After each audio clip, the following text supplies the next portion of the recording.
Hi అండి, welcome to my channel స్వరూపద smart. ఈరోజు వీడియోలో బెల్లం పాయసం కుక్కర్లో పాలు అస్సలు విరగకుండా ఎలా ప్రిపేర్ చేసుకోవాలో చూపిస్తానండి.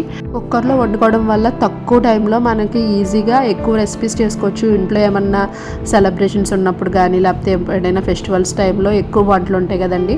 అలాంటప్పుడు ఫాస్ట్గా అయిపోవాలి వంట అన్నప్పుడు కుక్కర్లో ఇలా పాయసం ప్రిపేర్ చేసేసుకోండి, చాలా ఈజీగా అయిపోతుంది.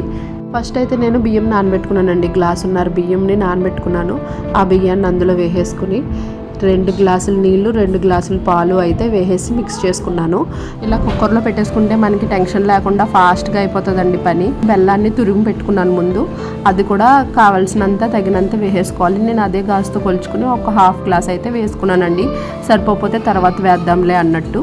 ఇప్పుడు చిటికెడు సాల్ట్ మనం వేసుకుని కలుపుకున్నామంటే పాలు అసలు విరగకుండా ఉంటాయండి. బెల్లం వేసిన తర్వాత పాలు అయితే కంపల్సరీ ఇరిగిపోతాయి కదా. సో మనం పాలు బెల్లము 2 ఒకసారి పెట్టేసాం, అయినా కానీ ఇరగవు, ఎందుకంటే చిటికెడు సాల్ట్ వేసాం కాబట్టి.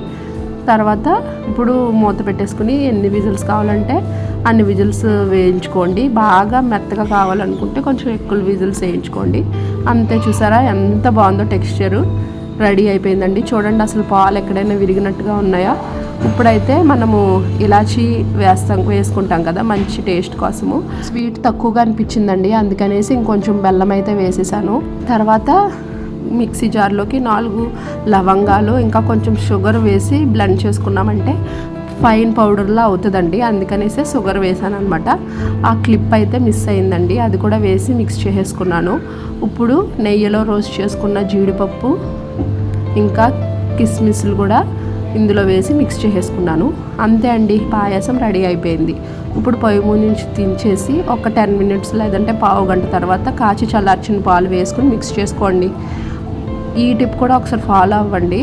అలా మనం కాచి చల్లార్చిన పాలు పొయ్యి మీద నుంచి దించిన తర్వాత వేసుకుంటే ఒక గంట తర్వాత అయినా కానీ మనకి ఈ పాయసం అనేది చిక్కపడకుండా అలా ఉంటుందండి. చూసారు కదండి, తక్కువ టైంలో టేస్టీ పాయసం అనేది రెడీ అయిపోయింది. వీడియో నచ్చితే కనుక లైక్ చేసి ఛానల్కి సబ్స్క్రైబ్ చేసుకోండి. Thank you.